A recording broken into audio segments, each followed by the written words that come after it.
Hi, everybody. For those of you who are still paying attention to what's going on Facebook, hi. Please feel free to jump in. There's still plenty of room for more trivia teams, so feel free to register through the links that are in the Facebook event, and we are going to get started in about 5 to 10 minutes. Thanks for hanging out tonight.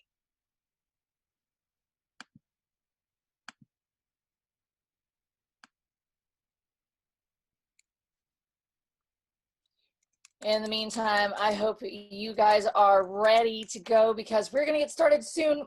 But the cool thing is that our prizes, I know that you've probably seen some photos of them here and there, but they are some awesome 100% cotton face masks. So I happen to love them. I saw them and I'm like, oh, well, now I want one. So fantastic. Yes, there you go. Thank you, Chris, for showing that off. Madeline, if you happen to have pictures to share, that would be great too. You can do that at this time. But yeah, they're so cool. So that is what you're playing for tonight. Everybody on the top 3 teams are going to want to walk away with one of those.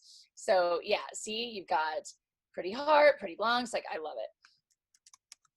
So we are going to be playing for those, giving those away. But if you're not in the top 3 teams, that's okay, because we have another session happening at 9 p.m. It's gonna be at 9 o'clock. So at this time, I think we are gonna go ahead and get started. Those of you who have played trivia before online, you kind of know how this works. But for those of you who have no idea, we're just gonna run it down quickly. It is literally question, answer, question, answer. I am going to, okay, awesome. Thank you, Molly. I see you.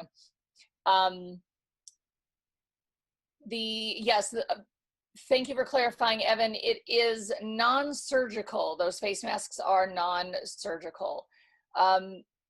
Making sure everyone can hear me okay. Is everybody doing all right on sound? Certainly hope so. I am going to give you the first question in a round, which we have 5 questions in each round tonight, at least we hope so. Then I will play a little bit of ambient music for you guys to have a chance to turn your answers into the panelists. You'll get 1 point for each correct answer you give us, but not for the final question. Final question works a little differently. We'll go into detail on how that works when we get there. I know you guys have already gone through the rules, but there are a couple of quick ones. Number 1, you only get 1 shot at the answer. So once you've answered, that's it. You can't change it on me. You are going to have about 1.5 minutes to 2 minutes to answer each one of these questions. We are also going to, hi Susan, thanks. We're also gonna make sure that no one is, well, we don't have to worry about it. We're not chatting out answers. We're not, getting crazy or anything. We're just gonna have a chill, fun, like rapid fire trivia. And these questions are amazing. For the 7 p.m. show, the theme is Earth, Water, Air, Fire. Earth, Water, Air, Fire. So we will go ahead and get started on that. But of course, I have to do this first. There you go. That's my version. Earth, Water, Air, Fire. There you go. What else do you need? By the way, some people are like, oh, what are you, everybody's drinking something. Well, of course we are. I've got my vodka and Sierra Mist right over there, but I can't reach it. So I have to give you a question first so then I can drink, right? Okay, so let's get started, you guys. We have question number 1. What phenomena are measured by the Richter scale? Again, what phenomena are measured by the Richter scale? All right, I think that's everybody. For those of you who are still tuning in on Facebook, jump in to the Zoom. We still have plenty of room for folks to play. So question number 1, What phenomena are measured by the Richter scale? Of course, correct answer here is earthquakes. Nice job, you guys. Let's get into something maybe a little tougher. Maybe a little tougher. What American agricultural scientist from the Tuskegee Institute is known for working with soil management and crop rotation to restore nitrogen in the soil? I'll go ahead and put that in the chat for you so that way you don't have to worry about me needing to repeat a question for you. There you go. What American agricultural scientist from the Tuskegee Institute is known for working with soil management and crop rotation to restore nitrogen in the soil? Got about a minute and a half here. Alrighty, question number 2. What American agricultural scientist from the Tuskegee Institute is known for working with soil management and crop rotation to restore nitrogen in the soil? He rotated cotton fields with peanuts and soybeans, and that is George Washington Carver. George Washington Carver. Nice job. A lot of you nailed it. So let's get into our next one. Question number 3. One of the saltiest bodies of water. What is the lowest point below sea level on the surface of the earth? Again, one of the saltiest bodies of water. What is the lowest point below sea level on the surface of the earth? Alrighty, that question, one of the saltiest bodies of water, what is the lowest point below sea level on the surface of the earth? Looking for the Dead Sea. The Dead Sea. Really crazy. About 1,400 feet below sea level in the depression. So let's go into the next question. The Earth's inner core is composed primarily of what element? One more time, the Earth's inner core is composed primarily of what element? All right, what do we have here? Oh, please keep in mind, there's only one answer per team. Once you turn it in, I can't give it back to you. So make sure that you are sure about your answer before you get that turned in. Fortunately, sometimes people want to try to turn it into the wrong answer, but we don't let them. The Earth's inner core is composed primarily of what elements? It is, oh, what is that? It is, in fact, iron. Iron, nice job. So we're getting into the next one. Formed roughly 330 million years ago, the name of the most recent supercontinent is Pangaea, but what is the name of the super ocean that surrounded the supercontinent? Again, formed roughly 330 million years ago, what is the name of the super ocean that surrounded Pangaea?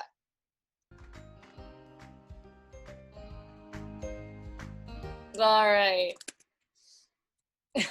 Amazing.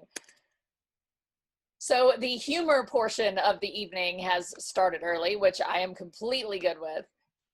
Some of you just want to be clever, and I am completely down with clever. I love some of these incorrect answers. You know they're wrong. We know they're wrong, but love them anyway. What is the name of the super ocean that surrounded the supercontinents? It is not Oceania. We're not looking at Pano-Oceano. We're not talking about the big Pacific or the big ocean. The big wet and the big O are also not correct answers. It is the Panthalassic Ocean, or Panthalassa. That is what we're looking for. But hey, we just learned something new. And you guys made me giggle, so thanks for that. We are going to get into round 2 now. Round 2, more questions for you. Within plus or minus 5%, what percentage of the Earth's surface is covered by oceans according to NOAA, National Oceanic and Atmospheric Administration? You know and you love. Again, plus or minus 5%. What percentage of the Earth's surface is covered by oceans, according to NOAA? Within plus or minus 5%, what percentage of the Earth's surface is covered by oceans, according to NOAA? Your correct answer, if you wanted to hit it right on the nose, would be 70%. But if you said 65 to 75, the points are yours. Nice job. Let's get into the next question here. Drainage basins are an area of land where all precipitation collects into a single body of water. What is the largest river drainage basin in the world? One more time, drainage basins are an area of land where all precipitation collects into a single body of water. What is the largest river drainage basin in the world? Alrighty, drainage basins are an area of land where all precipitation collects into a single body of water. What is the largest river drainage basin in the world? Well, let's go down the top 5. 5th largest river drainage basin in the world is the Mississippi. 4th is Rio de la Plata. The 3rd is the Nile. The 2nd is the Congo. And our winner is the Amazon River Basin. Amazon is the largest river drainage basin in the world. Coming up next, tides and tidal waves are caused by what force? Again, tides and tidal waves, they are caused by what force?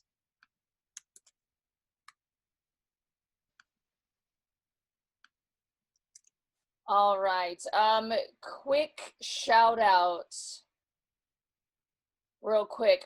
Hugh Schmidt, would you do me a quick favor and email, or don't email, good Lord, don't email me.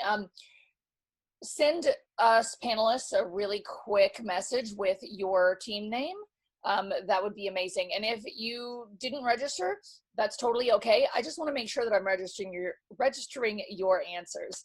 So send us a quick message and we'll be good to go there. In the meantime, tides and tidal waves.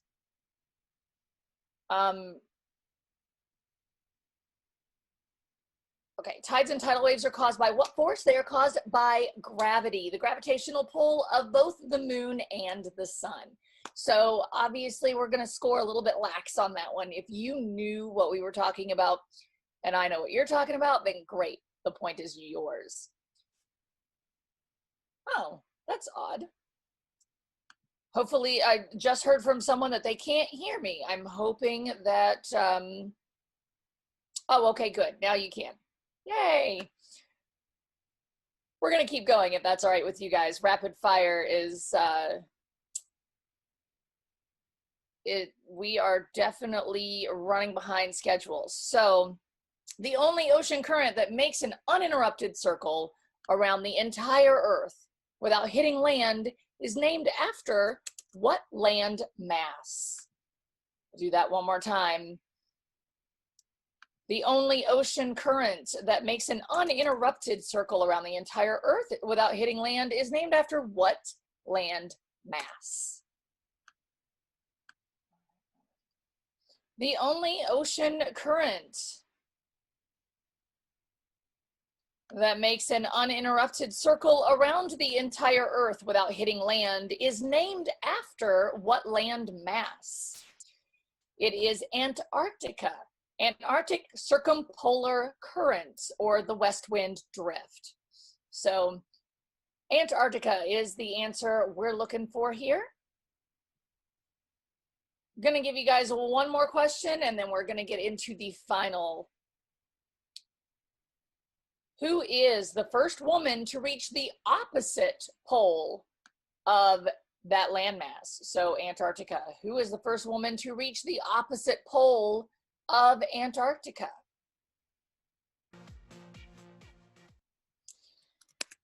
All right. I have to admit, I'm like, this disappointed because I love this question and I just, Well, we'll talk about it. Let's talk about it. Who's the first woman to reach the opposite pole of the aforementioned landmass? That's Antarctica. Correct answer is Anne Bancroft. Anne Bancroft, she was the first woman to reach the North Pole. She skied the South Pole. She's the first woman to travel to both poles. So, Anne Bancroft. So, yes, potato time. Go ahead. Just get a new captain and have them rename themselves quickly, because we are getting into the final question of this round. Want to make sure you guys have a little bit of a chance to have a break before the next thing coming up, which is the science policy panel. So definitely stick around for that. It's going to be great, but you're going to want to refresh your drink because I haven't given you a chance to grab a beverage. Sorry. So here's how this is going to work. The final question is going to be a question that's going to be answered by a number. And it's going to be as simple as the closest team on the number line to the correct answer is going to walk away with 3 points. Second closest team on the number line will walk away with 2 points. And the third closest team will walk away with 1 point for the final question. If some teams are equidistant on the number line to the correct answer, then I'm giving multiple teams those points. So multiple teams can get 3 points or 2 points or 1 point. But keep in mind, no talking amongst teams. You are on your own. So hopefully you guys are ready for this question.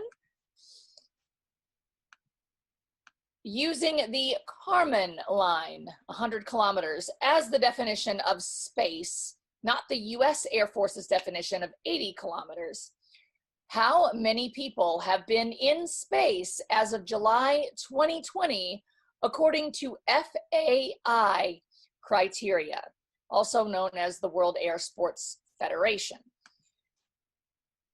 Again, using the Kármán line, which is 100 kilometers, as the definition of space, not the US Air Force's definition of 80 kilometers, how many people have been in space as of July 2020, according to FAI criteria?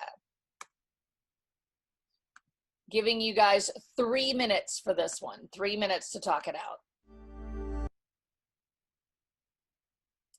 All right, it looks like everyone is in. So I just want to say a couple quick things before I give you the final question's answer. Number one, thank you for sticking through this fun intermission of trivia before you guys get back into your curriculum for the night, so to speak. Also, huge thanks to all of the organizers of this event and also our primary sponsor, Research America.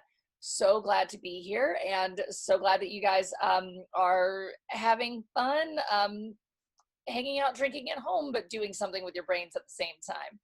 So one more thing, those awesome masks that are going to be our prizes, I can't tell you who won them yet, and that is simply because the game went by really quickly and I have some scoring catch up to do. So I will announce that before we get started with our 9 o'clock session for trivia, for those of you who are sticking around. For those of you who are not, we will make sure that that gets announced. Your email addresses were on the sign up, but if you did not give us your email address for some reason, please make sure that you private message that to us panelists so that way we can email you with details on how to ship your lovely masks to you in the event that you won stuff. So all of that said and out of the way, oh yeah, one more thing. I am with Premier Trivia. I forgot that I'm supposed to, tell you where I'm from too. Premier Trivia is, we're doing online shows right now because of COVID. We're also doing a couple of out and about shows in bars and venues around the Madison area. Our website, wipremiertrivia.com, will tell you everything you need to know about that if you want to come out and hang out with us some other time. So our final question. using the Kármán line of 100 kilometers as the definition of space, not the US Air Force's definition of 80 kilometers. How many people have been in space as of July 2020, according to FAI criteria? Your correct answer is 566. 566. So that said, you guys were all over the place. Somebody said 8, somebody said like 700. So we'll see how that shakes out. I will give you guys your information and who won the prizes at the beginning of the 9 o'clock show. But hey, thank you so much. Take a quick break and be back here in about 5 to 10 minutes, if that's okay, for the science policy panel. Thanks, guys. Yep, like Amy said, we're going to take a little bit of break, get you guys a chance to go to the bathroom and get some more beer or whatever you're drinking. But yeah, another plug to register for our second session of trivia in about an hour with Amy. We'll see her again. If you haven't registered already, do so. We will probably throw something in the chat here in a second. But yeah, stick around for our science policy panel in a couple of minutes here, right around 8 o'clock. Moderated by Laura Borth, graduate student and fellow CaSP here at UW-Madison. So hope to see you there.